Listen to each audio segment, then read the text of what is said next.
Have you ever felt like life keeps knocking you down no matter how hard you try? Maybe you lost an opportunity. Maybe you failed at something important to you, or you feel stuck with no way forward. I know that feeling.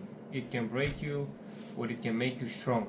But the difference is in how you handle it. Most people fail to recover because they're making one critical mistake, and in the next few minutes I'm gonna show you what it is and how to fix it. I'm Alex. I'm 21, and this channel is about building an unbreakable mind so you can overcome everything life throws at you. I've faced setbacks that made me question everything, but I learned how to turn them into fuel. And today I'm gonna show you how to do the same.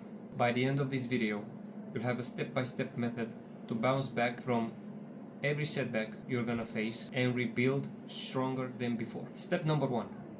Change how you see setbacks. Think of setbacks like lifting weights. Without resistance, your muscles don't grow. The same applies to your mind. Without challenges, you don't get stronger. Psychologists call this post-traumatic growth. Some of the strongest, most successful people only became great because of their setbacks. For example, Michael Jordan being cut from his high school team, or Elon Musk failing multiple times before Tesla or even SpaceX became successful. Step number 2. Identify the lessons and control what you can. The thing is, people get stuck because they focus on what they cannot control instead of what they can. To avoid this, you need to ask yourself these 4 questions and detach yourself from any emotions or feelings that you may be feeling at the moment. Basically, it's like looking through another person's eyes and imagine what they see. First question goes like this: what happened? The second question is this: what went wrong? Third, what was in my control? And fourth, what is one thing I can improve and do better next time or avoid? In my case, it was a little while back while I was a real estate agent. Everything went smooth until it didn't. I remember I had an apartment for sale. Don't get me wrong, the apartment was good, the positioning of the apartment was good, the price was lower than the average, but still, no matter what, people still did not buy it. Then little by little, frustration and anger started growing inside me. Day by day, I was getting angrier and angrier and angrier, thinking that I'm not good enough, thinking that I must be doing something wrong. And finally, one day, after 10 hours of work, I was in my car, trying to listen to some music to quiet some noise down and maybe get a little bit of rest. But no matter of how loud the music was playing, the voices in my head and the noise I had in my head did not stop. I was questioning myself, getting angry, and wanted to give up. I started questioning myself for not putting in the work, not being good enough, having bad luck, all types of things. Then, out of nowhere, a question popped in my head, and it was, what went wrong? Then, there I was, in my car, with no music, thinking, what went wrong? When suddenly, another question popped in my head, and that question was, what was in my control? By the time I arrived home, I went through everything that happened, and if I could control it or not. And guess what? More than 70% of what happened was out of my control, even if I wanted to do it. The moral of the story is, no matter what you do in life, you're gonna fail.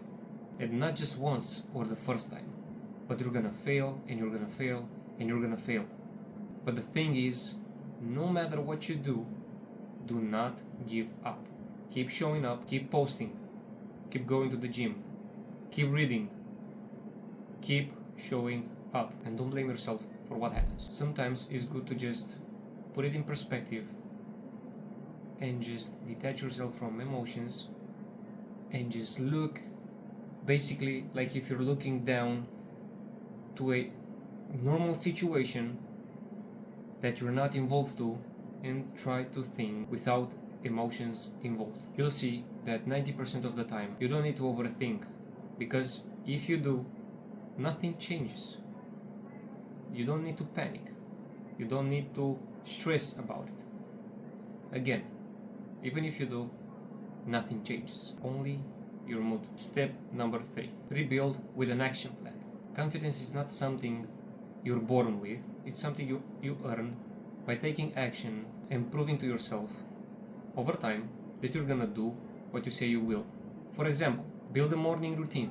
Start your day with small controllable wins, like making your bed, or brushing your teeth, or maybe avoiding screen time first thing in the morning. Basic simple wins that will help you set the tone for your day. Set micro goals. Set one small goal per day related to improvement. Like today, I will read a page of this specific book. Or today, I will do 20 push-ups. Or today, I will learn a new skill. Basically, anything you can think of that doesn't take too much of your time, but also involves psychological and or physical activity. Push yourself out of your comfort zone, like taking a cold shower or going on a run every morning, because that is where dreams come true. The only thing that kills your dreams is staying in that comfort zone.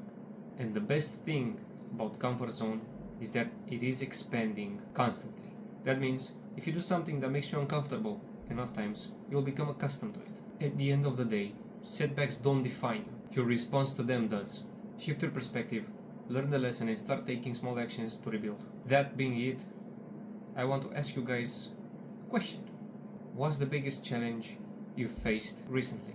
Drop a comment below, I read all of them. And also, if you found this useful, hit the like button, it helps more people to see this video. And if you want to build a stronger mindset, subscribe, because this is just the beginning.